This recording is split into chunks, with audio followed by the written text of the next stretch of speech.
Welcome back to linear algebra. In this video, we're going to be talking about some properties of inverse matrices. In a previous video, I talked about what inverse of a matrix means, and we went through the process of using Gauss-Jordan elimination in order to find the inverse of a matrix where it exists. That leaves a really big question. Why do we care? And so that's where I want to start off in this video. And then after that, I'm going to talk about a couple of things we can use to make our lives easier when it comes to trying to find and trying to work with inverse matrices. Right? So the first one is a fairly straightforward theorem.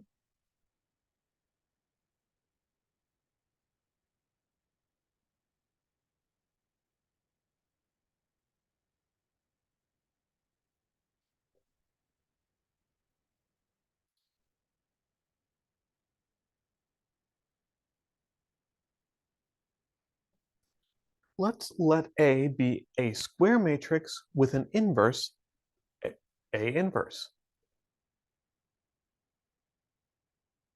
And with that, consider the linear system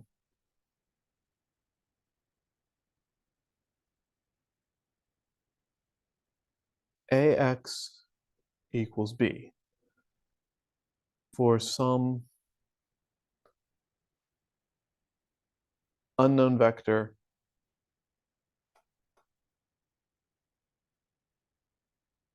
X and some constant vector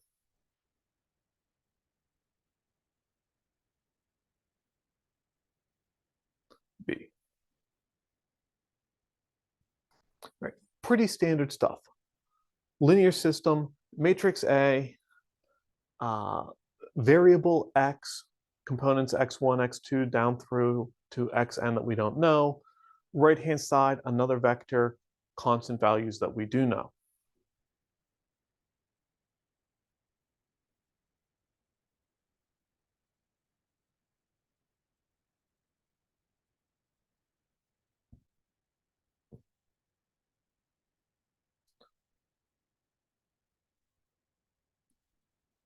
The solution to this system is X equals A inverse times B. If we have a matrix A that is defining a linear system, and we know what the inverse of matrix A is, we can simply multiply by that inverse and solve the system. The proof is so straightforward that I feel bad even writing it out. But if I take AX equals B and I multiply on the left by A inverse, well, A inverse times A is the identity matrix,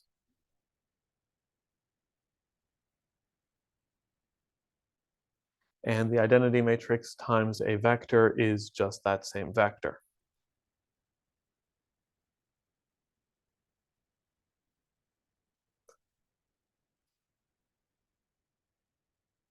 All right, so it's just multiply on the left both sides of the equation by A inverse and simplify using the properties of the inverse, the definition of the inverse and the properties of the identity matrix. That's all it takes.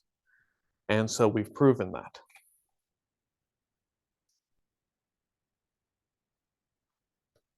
All right. On one hand, that feels really powerful. That's a powerful technique for solving a system of equations. All you have to do is multiply by the inverse. But if you stop and think about it, you start to really question that wisdom. I could solve the system by using Gauss-Jordan elimination and augmenting matrix A with one extra column. Or I could find the inverse by augmenting matrix A with n extra columns, and then after I solve that, do some multiplication, assuming that the inverse even exists. It feels like it's adding a bunch of steps. And it is adding a bunch of steps. There are two things that are very useful about this definition. The first one, it tells us a lot about when a system has a unique solution. If the inverse of matrix A exists, then this system has a single solution.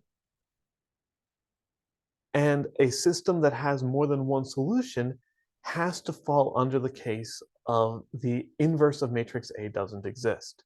That's something I'm going to prove a little bit later on, but it follows directly from this. The other thing is something that you've talked about many times in previous mathematics courses. Right? When you were first learning to work with equations in one variable, you learned about literal equations, formulas, where you could rearrange the equation and take something that was solved for A and turn it into something that was solved for H.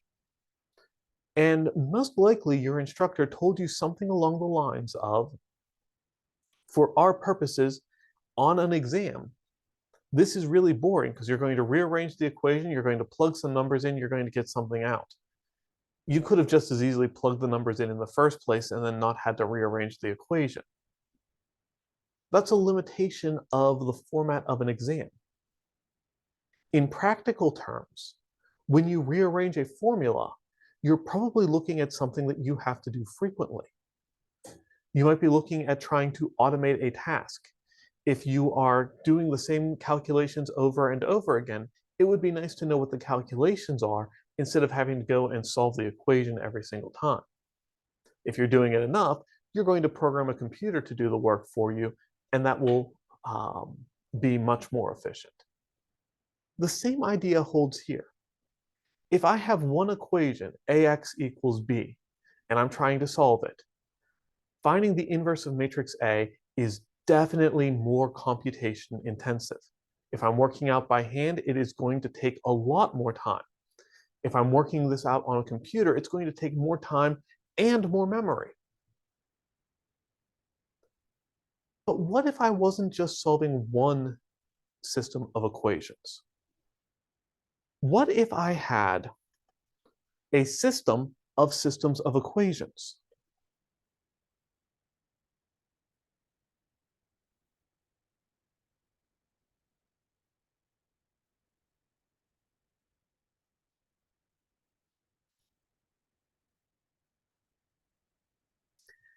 And now this is not a system of equations in the sense we're used to. I'm not looking for a single solution to all of these, but I'm looking at different conditions.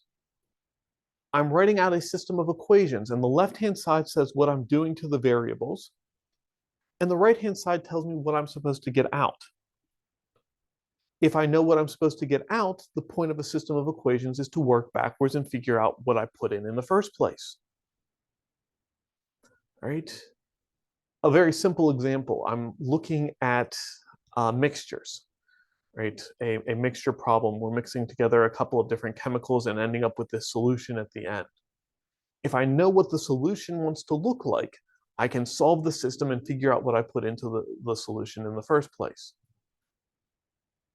If I'm going through and mixing the same chemicals together and I need 20 different solutions, I could solve the system 20 times, or I could find the inverse matrix once, which is computationally intensive, and then multiply that inverse by each of the 20 vectors on the right-hand side, which is computationally much faster.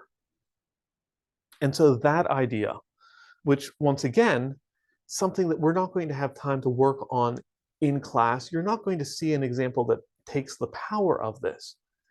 But that idea of being able to reuse the inverse matrix that you found and solve a system with ever-changing right-hand sides, just input the right-hand side, I spit out the solution to the system of equations. Input another right-hand side, I spit out another solution.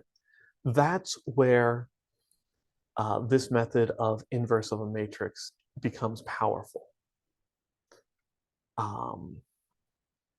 For our purposes in this course, we're going to look at the inverse of a matrix from a very theoretical framework. What I was saying before, when a matrix is invertible, there is a unique solution to a system. And when there's a unique solution to a system, we know several things about the system. When there's not a unique solution to the system, we know several things about the system. We're going to use that to categorize properties of matrices and properties of systems of equations. And this is the first step in that. All right, so rather than focusing on the fact that a matrix inverse can solve a system of equations, I want to focus on some other things. I want to focus on what we know about a matrix inverse and how we can use that to our advantage.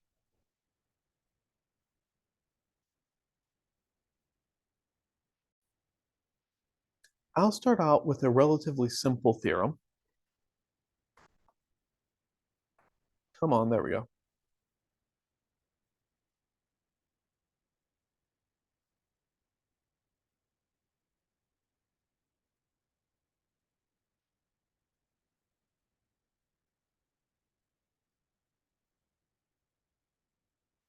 Let's get two invertible n by n matrices, A and B.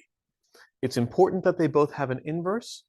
Obviously, if they have an inverse, they are both square, but it's also important that they have the same dimension. They're both n by n. And the reason that I care about that is that I want to multiply these things together. I want the product A times B to be defined, and I want to find its inverse.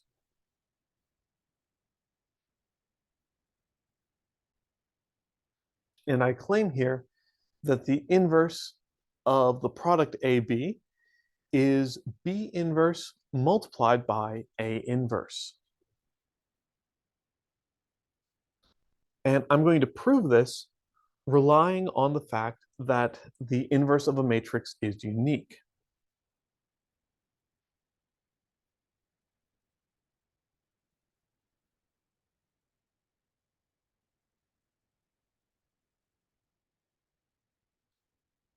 Right?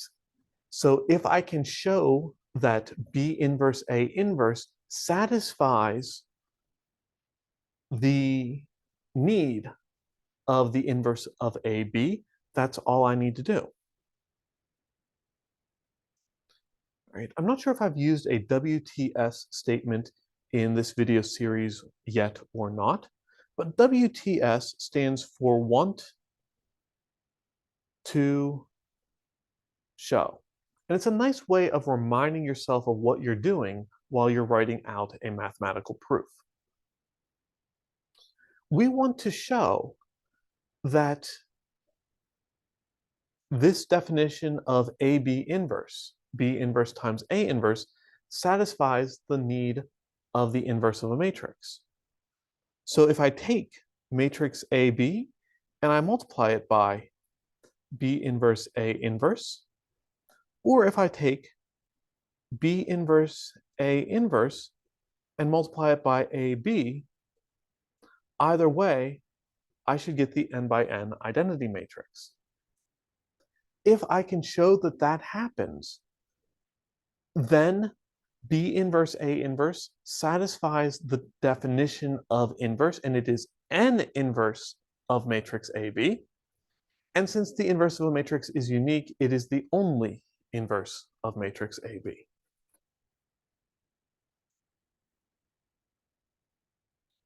So let's start with one and then the other.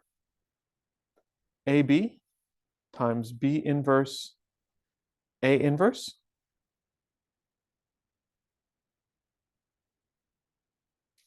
We can regroup this so that the A and the A inverse are out in the cold. That's the associative property. And of course, in the parentheses now, I have B times B inverse. And the definition of an inverse is that you get the identity matrix out when you do that.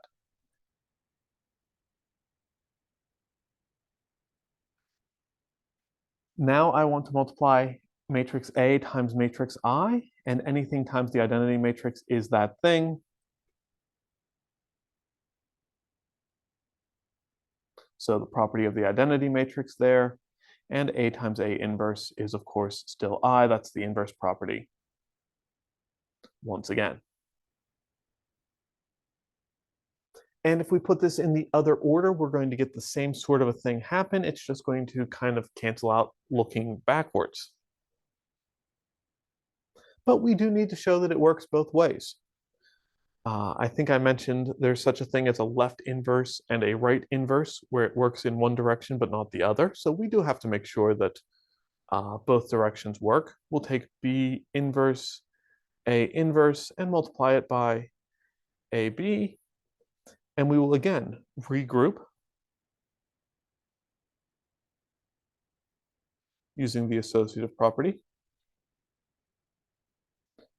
We will again say that A inverse times A is the identity matrix. That's the definition of an inverse matrix. And then the property of the identity matrix, B inverse times I, is just B inverse.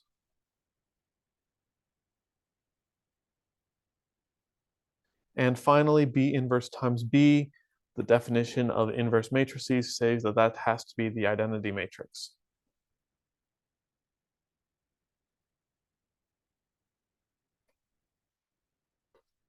All right, there we have it. It's not that complicated of a theorem, but it is something that needs to be proven, and it's something we will be able to take advantage of a little bit later on.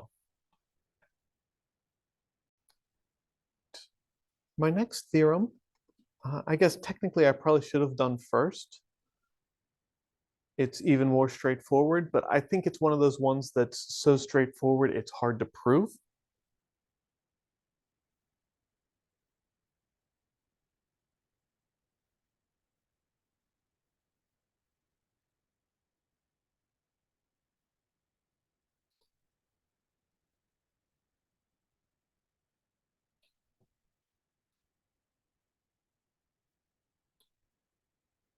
Let A be an invertible matrix, then A inverse inverse is equal to A.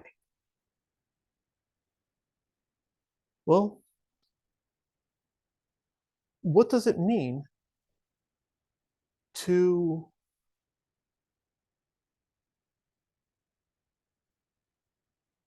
have an inverse?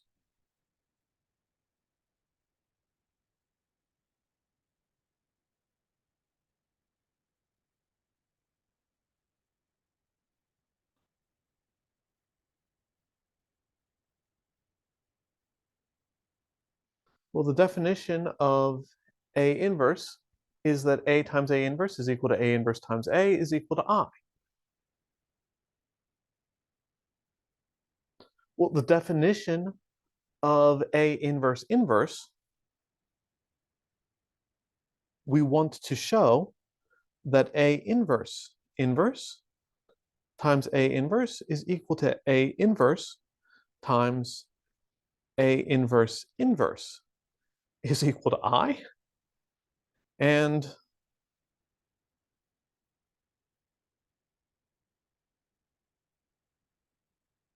since inverses are unique, well, A inverse inverse appears to be filling the role of A in that prior statement.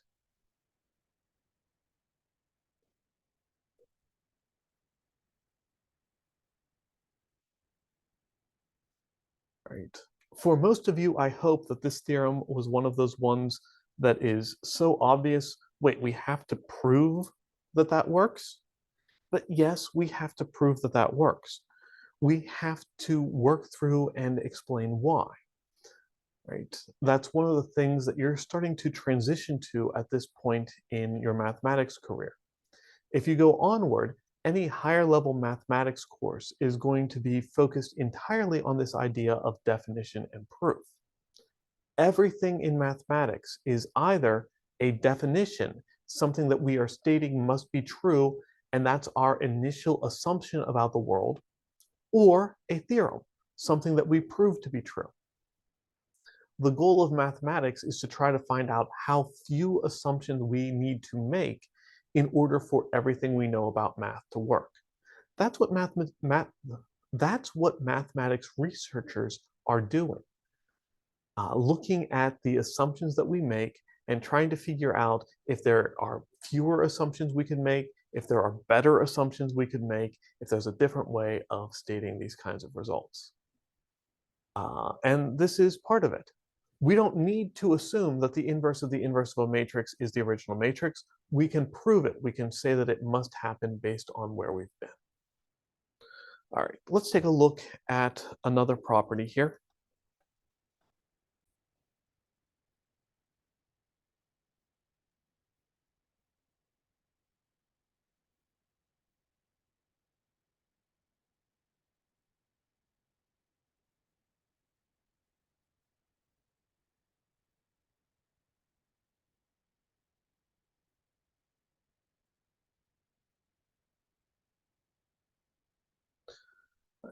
The setup here, let A be an invertible matrix.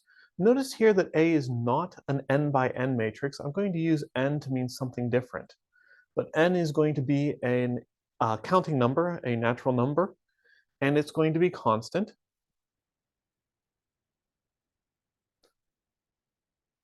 And I want to think about the power, a to the n power, and the inverse of that.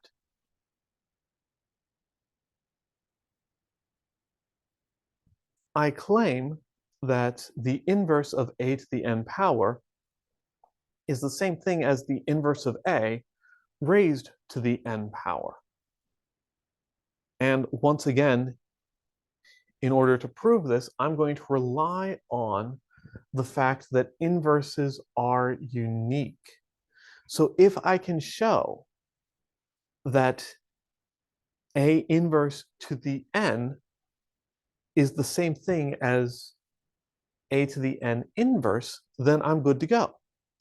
I want to show that a to the n times a inverse to the n is equal to a inverse to the n times a to the n is equal to the identity matrix. That's my goal. That's what I need to show in order for this to work. And so I'll look at one, then the other.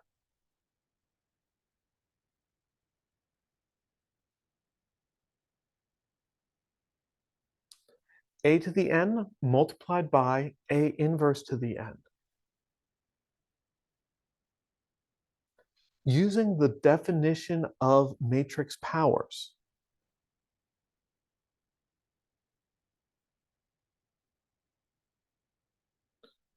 a to the n is a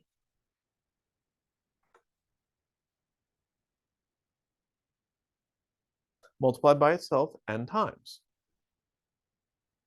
And a inverse to the n is a inverse multiplied by itself n times. That's what matrix exponents means. That's what matrix exponents mean. Definition of matrix exponents.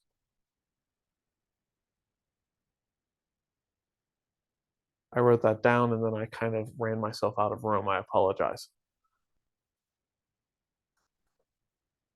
Then from here, it's going to look similar to the proof we showed about the product of A times B. I can regroup this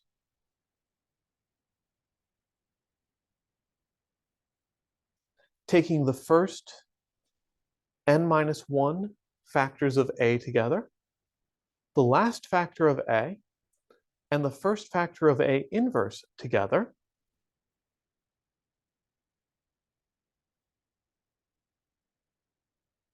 and then the last n minus 1 factors of A inverse. All right, that's the associative property.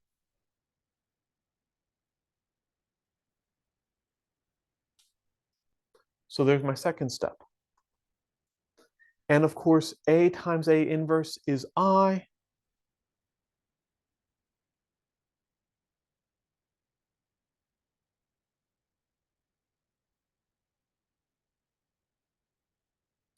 and I've still got n minus 1 of these, and I times anything is that thing.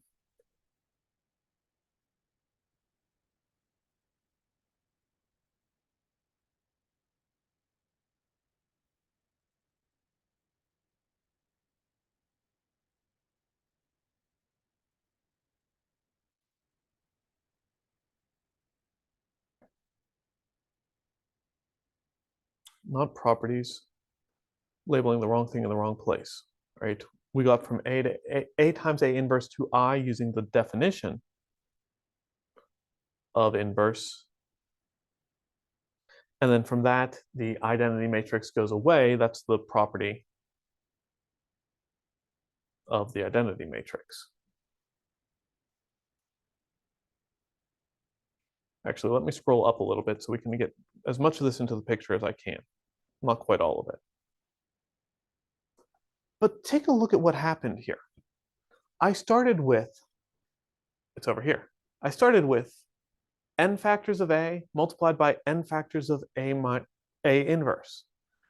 I did some work, and I ended up with, right behind me, n minus 1 factors of A and n minus 1 factors of A inverse.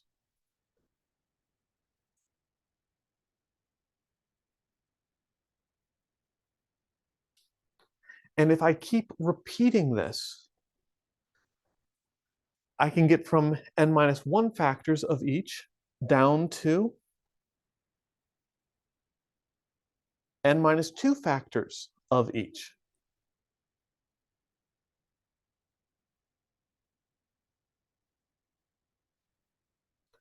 And if I can get n minus 2, I can get n minus 3. And eventually I will get down to 1 factor of A left and 1 factor of A inverse left. And A times A inverse is the identity matrix. You can write out and do the exact same thing, just swapping the order of your factors of A and your factors of A inverse to get the other half of it. I'm not going to go through and show all of that, but I do want to mention that that is something that we should technically also include.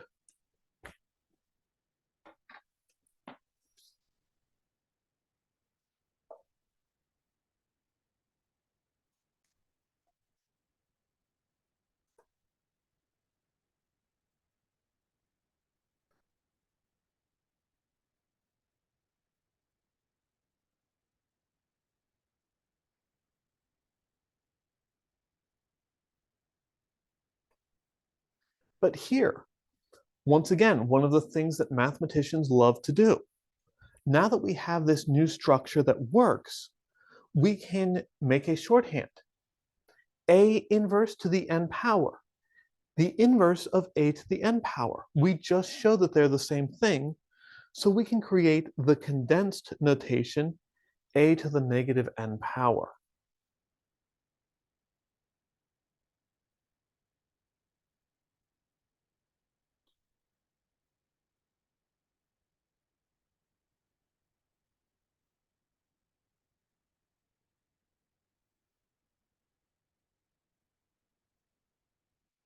And I claim that for any positive or negative numbers, the product rule of exponents is now going to work. We've already seen that this works when m and n are both positive.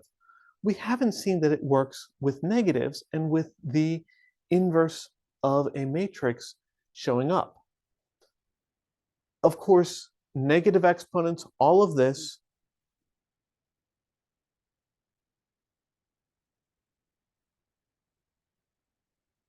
rely on the fact that A is invertible. If A is not invertible, then all of a sudden none of this works.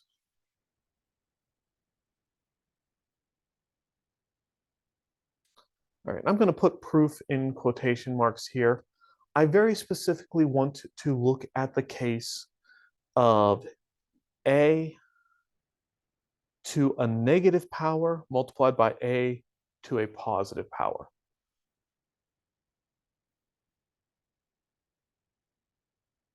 So I'm going to assume that m and n are both positive, and explicitly put in the opposite of m to get a negative number to show up? Well, by definition, a to the minus m is a inverse to the m. And so we have a whole bunch of a inverses and a whole bunch of a's.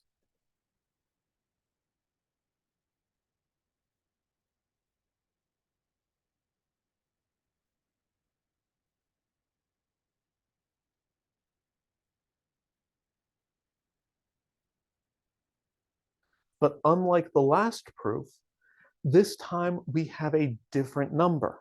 M and N are different.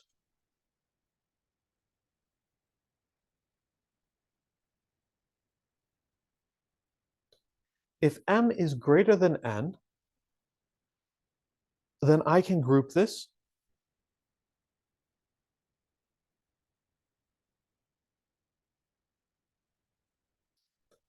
and get some of them away and leave the rest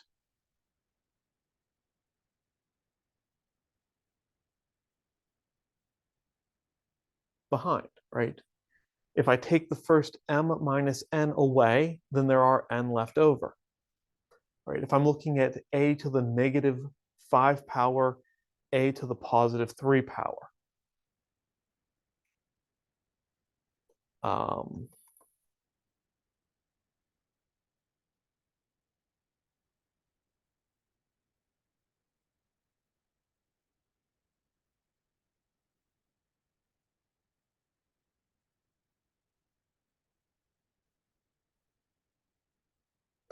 right, putting some specific numbers in there. What I want to do is I want to take all of these A inverses and I want to group them together so that I have the same number of A inverse as I do A. And then I have some more A inverse left over. Here's some more A inverse left over. And here's the same number of A inverse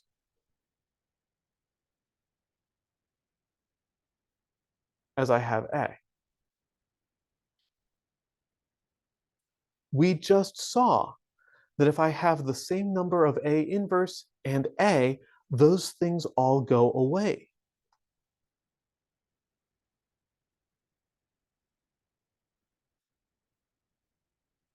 Leaving the leftover A inverses.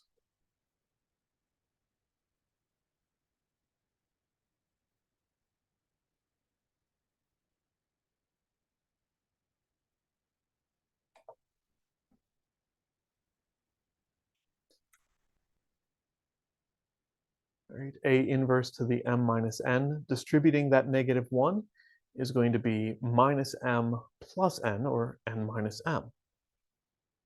And that's what we should have gotten. We had n and we had minus m, and the theorem said that we should be able to add those together. N plus minus m is n minus m.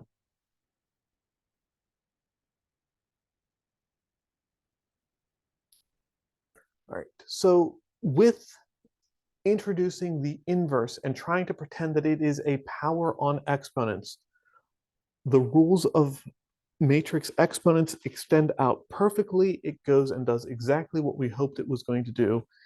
And that's one more tool that we can use to our advantage.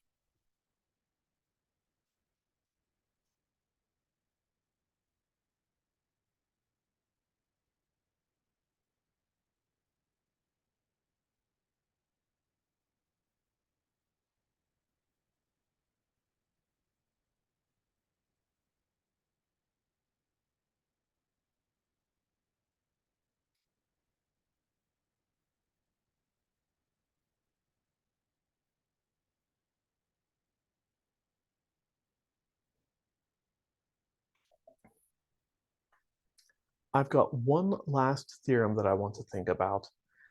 It's this one. Let's let A be any invertible matrix, and let's let C be a real number.